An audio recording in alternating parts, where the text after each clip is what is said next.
ഉദ്ധാരണക്കുറവ്, അതായത് പുരുഷന്മാർ ഏറ്റവും കൂടുതൽ ഇന്ന് ഫേസ് ചെയ്യുന്ന ഒരു കംപ്ലൈൻ്റാണ് ഈ ശരിയായ രീതിയിൽ ലൈംഗിക സംതൃപ്തി ലഭിക്കുന്നില്ല, അല്ലെങ്കിൽ ശരിയായ രീതിയിൽ ഉദ്ധാരണം ലഭിക്കുന്നില്ല എന്നുള്ളത്.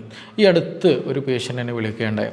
അപ്പോൾ അവർ വളരെയധികം ടെൻഷൻ അടിച്ചിട്ട് വളരെയധികം ബേജാറോട് കൂടിയിട്ട് എന്നോട് സംസാരിക്കുന്നു. ഡോക്ടറെ, ഞാൻ വിവാഹം കഴിഞ്ഞിട്ട് കുറച്ച് വർഷങ്ങളൊക്കെ കുഞ്ഞുങ്ങളൊക്കെ ഉണ്ട്. ആദ്യത്തെ സമയങ്ങളിലൊക്കെ വിവാഹം കഴിഞ്ഞ സമയത്ത് എനിക്ക് സെക്സിനോട് വലിയ താല്പര്യമായിരുന്നു. പക്ഷേ ഇപ്പോൾ എന്താ പറയുക, ബിസിനസ്സും കാര്യങ്ങളൊക്കെ ആയി, കച്ചവടം കാര്യങ്ങളൊക്കെ ആയിട്ട് ഫുള്ള് അതിൻ്റെ തിരക്കിലൊക്കെയാണ്. അപ്പോൾ പലപ്പോഴും എനിക്കിതിൽ വൈവാഹിക അല്ലെങ്കിൽ ദാമ്പത്യ ഭാര്യയുമായിട്ട് ബന്ധപ്പെടുന്ന കാര്യത്തിൽ അത്രയും ശ്രദ്ധിക്കാനൊന്നും പറ്റുന്നില്ല. പക്ഷേ ഈ അടുത്ത കാലത്തായിട്ട് ഈ നോക്കുന്ന സമയത്ത് ശരിയായ രീതിയിൽ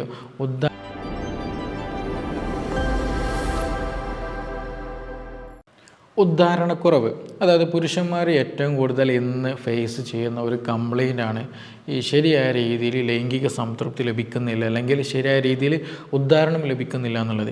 ഈ അടുത്ത് ഒരു പേഷ്യൻ്റ് എന്നെ വിളിക്കുകയുണ്ടായി. അപ്പോൾ അവർ വളരെയധികം ടെൻഷൻ അടിച്ചിട്ട് വളരെയധികം ബേജാറോട് കൂടിയിട്ട് എന്നോട് സംസാരിക്കുന്നു. ഡോക്ടറെ, ഞാൻ വിവാഹം കഴിഞ്ഞിട്ട് കുറച്ച് വർഷങ്ങളൊക്കെ ആയി, കുഞ്ഞുങ്ങളൊക്കെ ഉണ്ട്. ആദ്യത്തെ സമയങ്ങളിലൊക്കെ വിവാഹം കഴിഞ്ഞ സമയത്ത് എനിക്ക് സെക്സിനോട് വലിയ താല്പര്യമായിരുന്നു. പക്ഷേ ഇപ്പോൾ എന്താ പറയുക, ബിസിനസ്സും കാര്യങ്ങളൊക്കെ ആയി, കച്ചവടം കാര്യങ്ങളൊക്കെ ആയിട്ട് ഫുള്ള് അതിൻ്റെ തിരക്കിലൊക്കെയാണ്. അപ്പോൾ പലപ്പോഴും എനിക്കിതിൽ വൈവാഹിക അല്ലെങ്കിൽ ദാമ്പത്യ ഭാര്യയുമായിട്ട് ബന്ധപ്പെടുന്ന കാര്യത്തിൽ അത്രയും ശ്രദ്ധിക്കാനൊന്നും പറ്റുന്നില്ല. പക്ഷേ ഈ അടുത്ത കാലത്തായിട്ട് ഈ നോക്കുന്ന സമയത്ത് ശരിയായ രീതിയിൽ ഉദ്ധാരണം കിട്ടുന്നില്ല. അപ്പോൾ പക്ഷേ പലപ്പോഴും എന്ത് ചെയ്യുന്നുണ്ട്, ഭാര്യ കരുതുന്നത് നിങ്ങൾ ആദ്യത്തൊക്കെ നിങ്ങൾ വലിയ താല്പര്യമൊക്കെ ഉണ്ടായിരുന്നല്ലോ, ഇപ്പോൾ അതൊന്നും ഇല്ല, ഇപ്പോൾ നമ്മളൊന്നും പറ്റുന്നില്ല, നിങ്ങൾ വേറെയൊക്കെ ബന്ധങ്ങളൊക്കെ ഉണ്ടായിരിക്കും, വേറെ ആരുടെയും പോകുന്നുണ്ടായിരിക്കും എന്നുള്ള തരത്തിൽ എന്ത് ചെയ്യുന്നുണ്ട്, ഈ ഭർത്താവിനെ, പാർട്ട്ണറെ വലിയ രീതിയിൽ കുറ്റപ്പെടുത്തുന്നുണ്ട്. അപ്പോൾ അദ്ദേഹം വളരെ ടെൻഷനോടും വളരെയധികം വിഷമത്തോടും കൂടിയിട്ട് എന്നോട് സംസാരിക്കുന്നത്. അപ്പോൾ ഡോക്ടർ, ഇതിന് എന്തെങ്കിലും വഴിയുണ്ടോ, വീട്ടിൽ പോകാനും പോലും തോന്നുന്നില്ല, ഭാര്യ ഇങ്ങനെയൊക്കെയാണ് പറയുന്നത്, എനിക്ക് അങ്ങനത്തെ ബന്ധങ്ങളോ കാര്യങ്ങളോ ഒന്നുമില്ല, അപ്പോൾ മാനസികമായിട്ട് വളരെയധികം ഡൗൺ ആണ്, എന്തെങ്കിലും മാർഗ്ഗങ്ങളുണ്ടോ എന്നുള്ള രീതിയിൽ ഒരു ഫോൺ കോള് കഴിഞ്ഞ ദിവസം വന്നിട്ടുണ്ടായിരുന്നു. അതേസമയം തന്നെ വേറെ ഈ അടുത്ത്, അതായത് വിവാഹം കഴിയാത്തൊരു ചെറുപ്പക്കാരനാണ്, അതായത് ഏകദേശം ഒരു 23 വയസ്സൊക്കെ ഉണ്ടാവുകയുള്ളൂ. അപ്പോൾ അവർ വിളിച്ചിട്ട് പറയുന്നതും ഈ പറഞ്ഞതുപോലെ തന്നെ എനിക്ക് ഉദ്ധാരണം കിട്ടുന്നില്ല, പ്രശ്നങ്ങളാണ്, ബുദ്ധിമുട്ടുണ്ട്, എന്തെങ്കിലും സൊല്യൂഷൻ ഉണ്ടോ എന്നുള്ളതാണ്. അപ്പോൾ അവർ വിവാഹം കഴിഞ്ഞിട്ടില്ല, പക്ഷേ മറ്റാരുമായിട്ട് ബന്ധപ്പെടാൻ പോകുന്ന സമയത്ത് ഈ ഒരു ബുദ്ധിമുട്ടുണ്ട്, പറ്റുന്നില്ല എന്നുള്ള പ്രയാസത്തിലാണ് അവർ വിളിക്കുന്നത്. ഈ 2 കേസ് എടുത്ത് നോക്കുകയാണെന്നുണ്ടെങ്കിലും ഇതിൽ വലിയ ഒരു ശതമാനം ആളുകളുടെയും പ്രയാസങ്ങളാണ് ആക്ച്വലി 2 കേസിലും പറയുന്നത്. കേസ് ഒന്ന് തന്നെയാണ്, പക്ഷേ 2 തരത്തിൽ, രണ്ട് പ്രശ്ന രൂപത്തിലാണ് അവതരിപ്പിച്ചിട്ടുള്ളത്. ഒരാൾക്ക് വിവാഹം കഴിഞ്ഞതിന് ശേഷം എന്ത് ചെയ്യാൻ പറ്റുന്നില്ല, ആദ്യമൊക്കെ താല്പര്യമുണ്ടായിരുന്നു, പിന്നെ പറ്റുന്നില്ല. രണ്ടാമത്തെ ആൾക്ക് വിവാഹം കഴിഞ്ഞിട്ടില്ല, പക്ഷേ എന്തായാലും അതിന് ട്രൈ ചെയ്തപ്പോൾ ഇന്നത്തെ ചുറ്റുപാടുകൾ അങ്ങനെയാണല്ലോ, അതിന് പോയ സമയത്ത് സാധിക്കുന്നില്ല എന്ന് തന്നെയാണ്. അപ്പോൾ ഈ ഉദ്ധാരണം എന്തുകൊണ്ട് കുറയുന്നു, അതിനെന്തൊക്കെ കാരണമുണ്ട്, എങ്ങനെ നമുക്കത് പ്രോപ്പറായിട്ട് കൊണ്ടുവരാൻ പറ്റും എന്നതിനെ കുറിച്ചിട്ടാണ് ഇന്നിവിടെ നമ്മൾ ഡിസ്കസ് ചെയ്യാൻ പോകുന്നത്. എൻ്റെ പേര് doctor Siraj, medical officer, QNB health care, Koduvally. അപ്പോൾ ഈ ഒരു കേസിൽ, ഉദ്ധാരണക്കുറവ് വരുന്ന കേസുകളിൽ ഈ 2 കേസ് ഞാൻ പറഞ്ഞല്ലോ, ഇത് രണ്ടും വരുന്നത് ഒരൊറ്റ റീസൺ കൊണ്ടാണ്, മെൻ്റൽ ഹെൽത്ത് പ്രോപ്പർ അല്ല എന്നാണ്. ഞാൻ എൻ്റെ ഒരു ഭാഷയിൽ കൂടെ പറയുകയാണ്, മെൻ്റൽ ഹെൽത്ത് പ്രോപ്പർ അല്ല എന്ന്. അപ്പോൾ ഇത് പറയുമ്പോൾ പല ആളുകൾക്ക് സംശയം ഉണ്ടായിരിക്കും, ഡോക്ടർ മെൻ്റൽ മാത്രമാണോ, വേറെ പല അസുഖങ്ങൾ കൊണ്ട് ഇത് ഉണ്ടാവില്ല എന്നുള്ളത്. യെസ്, ഈ 2 കേസിൻ്റെ കേസിൽ മാത്രമാണ് മെൻ്റൽ ഹെൽത്ത്. ബാക്കി പല കേസുകൾ, നോർമൽ കേസുകൾ എന്തുകൊണ്ട് വരാറുണ്ട്, ഫിസിക്കലും വരാറുണ്ട്. അപ്പോൾ ഫിസിക്കലും വരും, മെൻ്റലും വരും. ബഹുഭൂരിപക്ഷം ആളുകൾക്ക് ഇന്ന് വരുന്ന ഒരു റീസൺ എന്ന് പറയുന്നത് മെൻ്റലാണ്. അതായത് അവർക്ക് മാനസികം ഉണ്ടെന്നല്ല, അല്ലെങ്കിൽ അവർക്ക് വേറെ എന്തെങ്കിലും മാനസിക രോഗത്തിന് ഗുളിക കുടിക്കണം എന്നല്ല. ചില ആളുകൾക്ക് എന്ത് ചെയ്യാറുണ്ടറിയോ, സിമ്പിളായിട്ട് പറയാം, ഞാൻ ചെറുപ്പക്കാരൻ്റെ കേസ് എടുത്ത് പറയാം. അവന് സ്വന്തമായിട്ട് മാസ്റ്റർബേഷൻ ചെയ്യുന്ന സമയത്ത് ഉദാഹരണമുണ്ട്, ദിവസം 2-3 തവണയൊക്കെ എന്ത് ചെയ്യും, സ്ഖലനം നടക്കുന്നുണ്ട്. പക്ഷേ ഇങ്ങനൊരു ബന്ധപ്പെടുന്ന സമയത്ത് ചില വിവാഹം കഴിഞ്ഞ ആളുകളുണ്ടായിരിക്കും, അല്ലെങ്കിൽ തുടക്കത്തിലുള്ള ആളുകളുണ്ടായിരിക്കും, ഹണിമൂണിൻ്റെ ടൈമിലൊക്കെ. അപ്പോൾ അവർക്കും സംഭവിക്കുന്നത് തന്നെയാണ്. നോർമൽ ഒരു വീഡിയോ അല്ലെങ്കിൽ സെക്ഷൽ വീഡിയോ, പോൺ വീഡിയോസ് കാണുന്ന സമയത്ത് പ്രശ്നങ്ങളൊന്നുമില്ല, ഉദാഹരണം കിട്ടുന്നുണ്ട്. രാവിലെ എണീക്കുന്ന സമയത്ത് നല്ല രീതിയിൽ ഉദാഹരണം കിട്ടുന്നുണ്ട്, അങ്ങനത്തെ പ്രശ്നങ്ങളൊന്നുമില്ല. പാർട്ട്ണറുമായിട്ട് ബന്ധപ്പെടാൻ നിൽക്കുന്ന സമയത്ത് ഉദാഹരണം കിട്ടുന്നില്ല എന്നുള്ള ഒരു കംപ്ലയിൻറ്റ് വേണ്ടി വരിക എന്നുള്ളത്.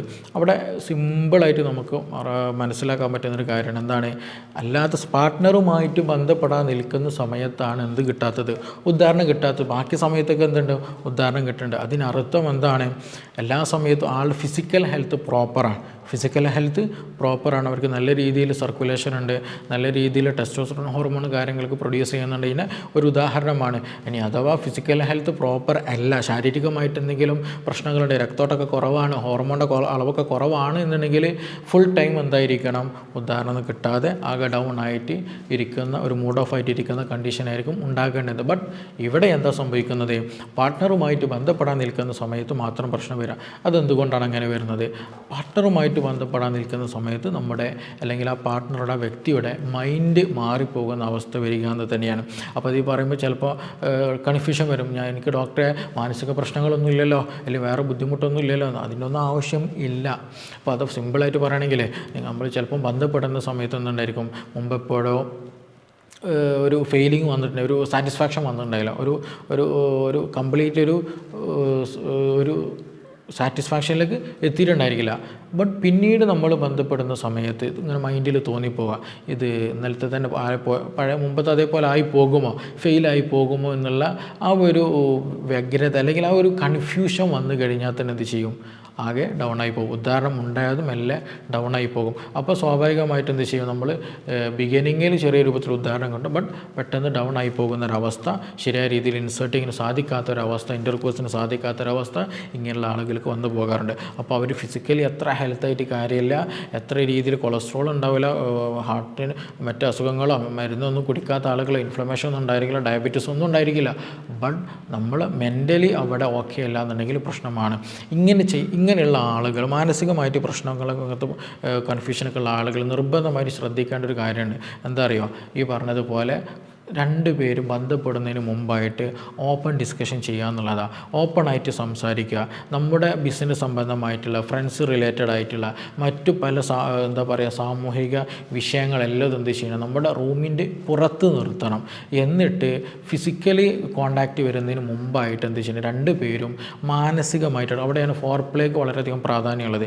നല്ല രീതിയിൽ സെക്സിനേക്ക് താല്പര്യം വരുന്ന രീതിയിലുള്ള സംഭാഷണങ്ങൾ നടക്കുമ്പോൾ മാത്രമാണ് രണ്ടുപേർക്കും താല്പര്യങ്ങൾ കൂടുകയുള്ളൂ. അതല്ലാതെ ഒരാൾ മറ്റൊരാളെ കുറ്റപ്പെടുത്താം, നിങ്ങളെ കൊണ്ട് ഇതിന് പറ്റുമോ, ഇതിനൊന്നും സാധിക്കില്ല, നിങ്ങൾ വേറെ എന്തെങ്കിലും ചെയ്യുന്നതായിരിക്കും, ഇങ്ങനെയുള്ള തരത്തിൽ സംസാരിക്കുമ്പോൾ സ്വാഭാവികമായിട്ടും പാർട്ട്ണർക്ക് എന്ത് ചെയ്യും, വീണ്ടും ഡൗണിങ്ങിലേക്ക് വരിക. അതേസമയം രണ്ടുപേരും പോസിറ്റീവ് ടോക്കിങ്ങിലേക്ക് വരികയാണെന്നുണ്ടെങ്കിൽ ആ ഒരു സെക്സ് എന്നുള്ള മെൻറ്റാലിറ്റിയിലേക്ക് രണ്ടുപേരും ഒരുമിച്ച് വരികയാണെന്നുണ്ടെങ്കിൽ ഈ പറഞ്ഞിട്ടുള്ള മാനസികമായിട്ടുള്ള അല്ലെങ്കിൽ കൺഫ്യൂഷൻ വരുന്ന തരത്തിലുള്ള ഉദാഹരണം അല്ലെങ്കിൽ പ്രശ്നങ്ങൾ എന്ത് ചെയ്യുക, നമുക്ക് പൂർണ്ണമായിട്ട് തന്നെ മാറ്റിയെടുക്കാൻ പറ്റും. അതിനെന്ത് ചെയ്യണം, പാർട്ട്ണറെ സപ്പോർട്ട് വേണം. ഞാൻ ചില കേസുകളിൽ വരുന്ന സമയത്ത് പറയാറുണ്ട്, നിങ്ങൾ എന്ത് ചെയ്യണം, പാർട്ട്ണറെയും കൂടെ കൂട്ടിയിട്ട് വരണം. കാരണം നമ്മുടെ പാർട്ട്ണറും എന്ത് ചെയ്യണം, ഇത് എന്താണ് കണ്ടീഷൻ എന്നുള്ളത് അറിയണം. ഇല്ല എന്നുണ്ടെങ്കിൽ ഞാൻ നേരത്തെ പറഞ്ഞ ഒരു സ്റ്റോറിയിൽ അല്ലെങ്കിൽ ആ ഒരു പേഷ്യൻ്റിൻ്റെ അവസ്ഥയാണ് ഉണ്ടാവുക. കാരണം എന്ത് ചെയ്യും, കാരണം അറിയാതെ അവരെ കുറ്റപ്പെടുത്തുന്ന ഒരു അവസ്ഥ വരും. അപ്പോൾ അതൊരിക്കലും പാടില്ലാത്തത്. രണ്ടുപേരും അറിഞ്ഞ് പരസ്പരം വിഷയങ്ങളൊക്കെ സംസാരിച്ച് ഇതിലേക്ക് മുന്നോട്ട് വരികയാണെന്നുണ്ടെങ്കിൽ കോൺഫിഡൻസോട് കൂടിയിട്ട് വരും. കോൺഫിഡൻസ് നഷ്ടപ്പെട്ട ഒരു ഭർത്താവ് അല്ലെങ്കിൽ ഒരു പുരുഷനാണെന്നുണ്ടെങ്കിൽ എന്താ സംഭവിക്കുക, ഉദാഹരണം ശരിക്കും കിട്ടൂല, ശരിയായ രീതിയിൽ ബന്ധപ്പെടാനും പറ്റൂല എന്നുള്ളതാണ്. ഇതൊരു 90% വരുന്ന കേസുകളുടെ ഒരു പ്രധാന റീസണാണ്. അപ്പോൾ അത് നിർബന്ധമായിട്ട് നമ്മൾ ശ്രദ്ധിക്കുക എന്നുള്ളതാണ്. അപ്പോൾ അവരുടെ അടയാളങ്ങളൊന്നുമില്ല, എന്താണ്, ഒരു വീഡിയോ കാണുന്ന സമയത്ത്, പോൺ വീഡിയോസ് കാണുന്ന സമയത്തും അതുപോലെ മാസ്റ്റർബേഷൻ ചെയ്യുന്ന സമയത്ത്, രാവിലെ എണീക്കുന്ന സമയത്ത് നല്ല ഉദാഹരണം സ്ട്രോങ് ആണ്, വേറെ പ്രശ്നങ്ങളൊന്നുമില്ല. ബട്ട് പാർട്ട്ണറുമായിട്ട് ബന്ധപ്പെടാൻ നിൽക്കുന്ന സമയത്ത് കിട്ടുന്നില്ല, ഉദാഹരണം ശരിയായി കിട്ടുന്നില്ല. ഇതിനർത്ഥം എന്താണ്, ഉള്ളിൽ ബേജാറ് വരുന്നുണ്ട്, ടെൻഷൻ വരുന്നുണ്ട്, മനസ്സ് വേറെ എവിടെ ആയി പോകുന്നത്, മനസ്സൊരു ഭാഗത്തും ശരീരം എവിടെയാണ്. അപ്പോൾ അങ്ങനെയൊക്കെ ആവുന്ന സമയത്താണ് ഈ ബുദ്ധിമുട്ടുണ്ടാവുക. അപ്പോൾ ഫോർ പ്ലേയിൽ നല്ല രീതിയിൽ രണ്ടുപേരും എൻഗേജ്ഡ് ആവുക, ആ പ്രശ്നം നമുക്ക് സിമ്പിളായിട്ട് തന്നെ മാറ്റിയെടുക്കാൻ പറ്റും. പക്ഷേ അതിന് സപ്പോർട്ടീവ് ആയി ചില ആളുകൾക്ക് എന്ത് വേണ്ടി വരും, മെഡിസിന് വേണ്ടി വരും. താൽക്കാലികമാണത്. അത് ആ മെഡിസിൻ എടുക്കുന്ന സമയത്ത് ആളുകൾ ഓക്കെ അന്ന് മെഡിസിൻ എടുത്തിട്ടുണ്ട് എന്ന് പ്രശ്നങ്ങളൊന്നും ആ ഒരു കോൺഫിഡൻസ് വരുമ്പോൾ എന്ത് ചെയ്യും, സിമ്പിളായിട്ട് അതിന്മേൽ തന്നെ അത് ഓക്കെ ആയിട്ട് പോവുകയും ചെയ്യും. ഇനി രണ്ടാമതൊരാളുണ്ട് നമ്മൾ ശ്രദ്ധിക്കേണ്ടത്, അത് ഫിസിക്കൽ ഹെൽത്ത് റിലേറ്റഡ് ആയിട്ട് വരുന്നതാണ്. അത് ശാരീരികമായിട്ട് അസുഖങ്ങൾ കൂടുതൽ വരിക, ഷുഗറുണ്ട്, തരിപ്പുണ്ട്, കടച്ചിലുണ്ട്, രക്തോട്ടത്തിന് കുറവുണ്ട്, അതിറോസ്ക്ലോറോസിസ് ഉണ്ട്, കൊഴുപ്പ് കൂടിയ ആളാണ്, അല്ലെങ്കിൽ കൊഴുപ്പ് രക്തത്തിൽ നന്നായിട്ട് കൊഴുപ്പുണ്ട്, അതേപോലെ തന്നെ ഫാറ്റി ലിവർ ഉണ്ട്, ഒബേസിറ്റി ഉണ്ട്, പൊണ്ണത്തടിയുണ്ട്. ഇങ്ങനെയുള്ള ശാരീരിക അസ്വസ്ഥതകൾ, രോഗങ്ങളുള്ള ആളുകൾക്ക് എന്ത് ചെയ്യും, ഈ പറഞ്ഞതുപോലെയുള്ള ശാരീരികമായിട്ടുള്ള പ്രയാസങ്ങൾ ഉള്ളത് കൊണ്ട് അതുമൂലം ഉദാഹരണം കുറയുന്ന ചില ആളുകളുണ്ട്. അവരെന്ത് ചെയ്യണം, എന്താണോ അതിന് റീസൺ ഉള്ളത് നിർബന്ധമായിട്ടും ട്രീറ്റ്മെൻറ്റ് എടുക്കാമെന്നുള്ളത്. ചില ആളുകൾക്ക് ഡയബറ്റീസും കൂടിയത് കൊണ്ട് ഉള്ളതാണ് കൂടുതലും ബുദ്ധിമുട്ടുള്ളത്. എസ്പെഷ്യലി ബോഡിയിൽ എന്ത് ചെയ്യും, ഇൻഫ്ലമേഷനൊക്കെ കൂടും, രക്തോട്ടത്തിലൊക്കെ ഒന്ന് ഇൻഫ്ലമേഷൻ കൂടിയിട്ട് രക്തോട്ടം കുറയുന്ന അവസ്ഥ വരിക, രക്തക്കുഴലിൽ ചുരുങ്ങുന്ന അവസ്ഥ വരിക, അതേപോലെ തന്നെ രക്തം കുറയുന്ന അവസ്ഥ വരിക, ക്ഷീണം കൂടുതൽ അനുഭവപ്പെടുക, ഞരമ്പുകൾക്ക് വീക്ക്നെസ്, അതായത് മുമ്പുണ്ടായിരുന്ന പോലെ സെൻസേഷനൊക്കെ കുറയും. അപ്പോൾ നമുക്ക് പെട്ടെന്ന് എന്ത് ചെയ്യില്ല, ഫീലിങ്സുകളൊന്നും പെട്ടെന്ന് നമുക്ക് അനുഭവപ്പെടില്ല. അപ്പോൾ അങ്ങനെയൊക്കെ വന്നു കഴിഞ്ഞാൽ ഫീലിങ്സ് നമുക്ക് പെട്ടെന്ന് അങ്ങനെ ബോഡിക്ക് പണ്ടത്തെ പോലെ സെൻസേഷനൊക്കെ നഷ്ടപ്പെട്ട് കഴിഞ്ഞാൽ പ്രയാസമാണ്. ചില ആളുകൾക്കില്ല, ഷുഗറൊക്കെ വന്നു കഴിഞ്ഞാൽ ചെരുപ്പുള്ളതുപോലെ അറിയില്ല, ചെരുപ്പിടാൻ പ്രയാസം, നടക്കാൻ പറ്റുന്നില്ല എന്നതുപോലെ എന്ത് ചെയ്യും, തരിപ്പും കടച്ചിലൊക്കെ എവിടെയും വരും. നമ്മുടെ പുരുഷലിംഗത്തിലൊക്കെ കൂടുതലും വരാനുള്ള സാധ്യതയുണ്ട്. അതേപോലെ തന്നെ എന്താ വെച്ചാൽ നമ്മുടെ മെറ്റബോളിസം കംപ്ലീറ്റ് ഇംബാലൻസ്ഡ് ആകുമ്പോൾ ടെസ്റ്റോസ്റ്ററോൺ ഹോർമോൺ കുറയാനുള്ള സാധ്യത വളരെ വളരെ കൂടുതലാണ്. അപ്പോൾ അങ്ങനെ പ്രയാസങ്ങളൊക്കെ ഉള്ള ആളുകൾ എന്ത് ചെയ്യണം, ഒന്ന് അവരുടെ നറിഷ്മെൻറ്റ് ബോഡിയിൽ നല്ലോണം കിട്ടും, നല്ല സ്ട്രെങ്ത്ത് കിട്ടാനുള്ള സപ്ലിമെൻറ്റുകളും ട്രീറ്റ്മെൻറ്റുകളും എക്സസൈസുകളും ഫുഡും കാര്യങ്ങളൊക്കെ നമ്മൾ കഴിക്കുക എന്നുള്ളതാണ്. അതുപോലെ രക്തോട്ടത്തിന് കുറവുണ്ടെങ്കിൽ അത് പ്രോപ്പറാക്കാൻ ഹെൽപ്പ് ചെയ്യുന്ന ഭക്ഷണങ്ങളും എക്സസൈസുകളും കാര്യങ്ങളൊക്കെ പ്രോപ്പറായിട്ട് ചെയ്യുക എന്നുള്ളതാണ്. അപ്പോൾ അതൊക്കെ ചെയ്യുന്ന സമയത്ത് നമ്മുടെ ഒരു സ്ട്രെങ്ത്തും ടെസ്റ്റോസ്റ്ററോൺ ഹോർമോൺ കൂടും, രക്തോട്ടം കൂടും, നമുക്കിടെ താല്പര്യമൊക്കെ കൂടി വരും, ഉദാഹരണം പ്രോപ്പറായിട്ട് കിട്ടുന്നത് തന്നെയാണ്. ഇപ്പോൾ ചില സ്റ്റഡീസ് ഉണ്ട്, എന്ത് ഈ ഒരു ഉദാഹരണക്കുറവുള്ള ആളുകൾക്ക് എന്തിനുള്ള സാധ്യതയുണ്ട്, ഹാർട്ട് അറ്റാക്ക് വരാനുള്ള സാധ്യത വളരെ കൂടുതലാണ്. അത് വളരെ ലിങ്ക്ഡ് ആയിട്ട് അല്ലെങ്കിൽ അത്രയും കണക്റ്റഡ് ആയിട്ട് വരുന്ന സംഗതിയാണ്. അതെന്തുകൊണ്ടാണെന്ന് ചോദിക്കുകയാണെന്നുണ്ടെങ്കിൽ ഒന്നുമില്ല, സിമ്പിളാണ്.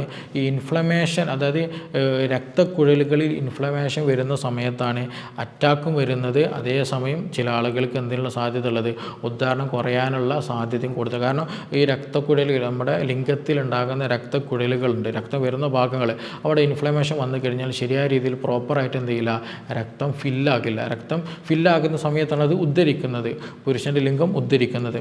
അപ്പോൾ പുരുഷൻ്റെ ലിംഗം ഉദ്ധരിക്കാതെ അത് കൺസ്ട്രക്റ്റഡ് ആയിട്ട് അല്ലെങ്കിൽ അവിടെ വെസലുകളൊക്കെ ഡാമേജ്ഡ് ആയിട്ടുണ്ടെങ്കിൽ അതേ ഡാമേജ് എവിടെയും വരാനുള്ള സാധ്യത വളരെ കൂടുതലാണ്. നമ്മുടെ ബോഡിയിൽ എല്ലായിടത്തും വരാനുള്ള സാധ്യത കൂടുതലാണ്. എസ്പെഷ്യലി ഹൃദയത്തിൽ അതുണ്ടാകാനുള്ള സാധ്യത വളരെ കൂടുതലാണ്. ഇനി നിങ്ങൾക്ക് ഹൃദയത്തിൽ എന്തെങ്കിലും പറഞ്ഞതുപോലെ ബ്ലോക്ക് കാര്യങ്ങളൊക്കെ ഐഡൻറ്റിഫൈ ചെയ്തിട്ടുണ്ടെങ്കിൽ നിങ്ങൾക്ക് ഉദാഹരണം കുറയാനുള്ള സാധ്യത വളരെ വളരെ കൂടുതലാണ്. ഇത് രണ്ടും എന്ത് ചെയ്യാണ്, ഇൻ്റർ കണക്റ്റഡാണ്. വേറെ ഒന്നുമല്ല, എന്താണ്, രണ്ടും രക്തക്കുഴലുകൾ റിലേറ്റഡ് ആയതുകൊണ്ടാണ് ആ ഒരു പ്രശ്നം. അല്ലെങ്കിൽ ഈ രക്തത്തിൽ ഇൻഫ്ലമേറ്ററി മീഡിയേറ്റേഴ്സ് കൂടിയത് കൊണ്ട് അല്ലെങ്കിൽ ഇൻഫ്ലമേഷൻ വരാനുള്ള സാധ്യത കൂടുതൽ ഉള്ളത് കൊണ്ടാണ് അങ്ങനെയൊക്കെ വരുന്നത്. അപ്പോൾ ഇങ്ങനെയുള്ള ആളുകൾ എന്ത് ചെയ്യണം, ഇൻഫ്ലമേഷൻ കുറയ്ക്കാനുള്ള മെഡിസിൻസുകളും സപ്ലിമെൻറ്റുകളും അതേപോലെ ഭക്ഷണങ്ങളൊക്കെ എടുക്കുക എന്നുള്ളത്. അമിതമായിട്ട് മധുരം ഒഴിവാക്കുക, മധുരങ്ങൾ പൂർണ്ണമായിട്ട് ഒഴിവാക്കുക, കാർബോഹൈഡ്രേറ്റ് ഒഴിവാക്കുക, ഇലക്കറികളും പച്ചക്കറികളും ഫ്രൂട്ട്സുകളൊക്കെ എന്ത് ചെയ്യുക, ഭക്ഷണത്തിൽ ഉൾപ്പെടുത്തുക. അതുപോലെ ഇറച്ചും മീനൊക്കെ ആവശ്യത്തിന് നല്ല രീതിയിൽ കഴിക്കുക, നല്ല നട്ട്സുകളൊക്കെ കഴിക്കുക, നല്ല രീതിയിൽ എക്സസൈസുകൾ ചെയ്യുക. ഈ കാര്യങ്ങളൊക്കെ ചെയ്യുമ്പോൾ ചെയ്യും നമുക്ക് പൂർണ്ണമായിട്ട് മാറ്റിയെടുക്കാൻ പറ്റുന്നത് തന്നെയാണ്. എങ്കിൽ പോലും ചില ആളുകൾക്കും പല രീതിയിലുള്ള സംശയങ്ങളും ഇതുമായി ബന്ധപ്പെട്ട ഈ ഇറക്ടൈൽ ഡിസ്ഫങ്ഷനുമായി ബന്ധപ്പെട്ട് ഉണ്ടാകാറുണ്ട്. പൊതുവേ ഉണ്ടാകുന്ന ഒരു ഏരിയയാണ്, പലർക്കും പറയാൻ മടിയുള്ള പ്രയാസമാണ്. പക്ഷേ ഒരുപാട് സാമൂഹിക ഉത്തരവാദിത്വവും സാമൂഹികമായിട്ട് പ്രശ്നങ്ങൾ അല്ലെങ്കിൽ കുടുംബ പ്രശ്നങ്ങൾ ഇന്ന് പലതും നടക്കുന്നത് ഈ അവിഹിതം, അതേപോലെ ഒരുപാട് മരണങ്ങൾ, കൊലപാതകങ്ങൾ നടക്കുന്നതും ഈ പറഞ്ഞ അവിഹിതത്തിലൂടെയാണ്. അതിൻ്റെ ഒരു ബേസിക് റീസൺ എന്ന് പറയുന്നത് എന്താണ്, തൻ്റെ പാർട്ട്ണറെ നമുക്ക് തൃപ്തിപ്പെടാത്താൻ പറ്റുന്നില്ല. അത് ചിലപ്പം സ്ത്രീയാകാം അല്ലെങ്കിൽ പുരുഷനായിരിക്കാം. അപ്പോൾ അങ്ങനെ വരുന്ന സമയത്താണ് പലപ്പോഴും മറ്റു പല ബന്ധങ്ങളിലേക്ക് പോകുന്നത്, മറ്റു പല ചതിക്കുഴലുകൾ വന്നു പോകുന്നതൊക്കെ. അപ്പോൾ നമ്മൾക്ക് അങ്ങനെ എന്തെങ്കിലും പ്രയാസങ്ങളുണ്ട്, നമ്മുടെ കുടുംബത്തിൽ അങ്ങനെ ബുദ്ധിമുട്ടുണ്ടെങ്കിൽ അതിന് പ്രോപ്പറായിട്ട് എന്ത് ചെയ്യുക, ട്രീറ്റ്മെൻറ്റ് എടുക്കുക. രണ്ടുപേരും പരസ്പരം മനസ്സിലാക്കിയിട്ട് രണ്ടുപേരും പരസ്പരം സപ്പോർട്ട് ചെയ്തിട്ട് പോവുകയാണെങ്കിൽ ഒരു പ്രയാസവും ഇല്ലാതെ തന്നെ എന്ത് ചെയ്യാൻ പറ്റും, അത് പൂർണ്ണമായിട്ട് നോർമലി എല്ലാവരും ഹാപ്പി ആയിട്ട് പോകുന്ന പോലെ നമുക്ക് കൊണ്ടുപോകാൻ പറ്റുന്നതാണ്. അപ്പോൾ ഇതുമായി ബന്ധപ്പെട്ട എന്തെങ്കിലും സംശയങ്ങളൊക്കെ ഉണ്ട്, എന്തെങ്കിലും കൂടുതലൊക്കെ അറിയാനൊക്കെ താല്പര്യമുള്ള ആളുകൾക്ക് എന്ത് ചെയ്യാം, താഴെ തന്നുള്ള നമ്പറിൽ ബന്ധപ്പെടാവുന്നതാണ്. നമുക്കിനി മറ്റൊരു വിഷയവുമായി ബന്ധപ്പെട്ടിട്ട് വീണ്ടും കാണാം. Thank you.